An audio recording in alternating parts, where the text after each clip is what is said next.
Okay, so firstly, it is important to know that once a rabies infection is established, there is no effective treatment. A lot of people survive the infection, but a lot of times it does cause death. And with that being said, if there is a reason that you think you have the virus or have been diagnosed with rabies virus, here's a few treatment options that would prevent the virus from taking effect or full effect. So first, there's the post-exposure prophylaxis, which is known as PEP, and there is the pre-exposure prophylaxis.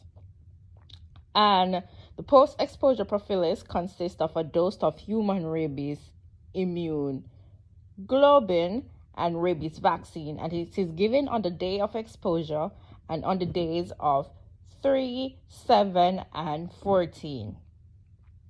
Right? Um, as inferred by pre-exposure prophylaxis, it is really given before the exposure. So the pre-exposure prophylaxis is given before the exposure, and the post-exposure prophylaxis is given after the exposure.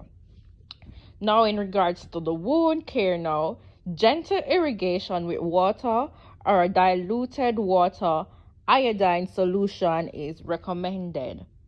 Okay, and this is just to clean the area and get rid of all of that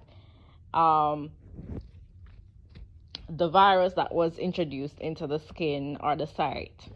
Um, there is also the rabies immunoglobulin, also called RIG, and it is made up of antibodies and is given after the exposure.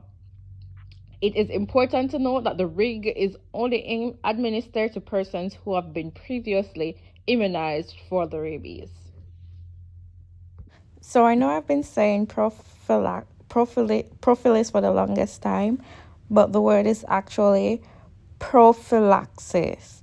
So it's post-exposure prophylaxis and pre-exposure prophylaxis.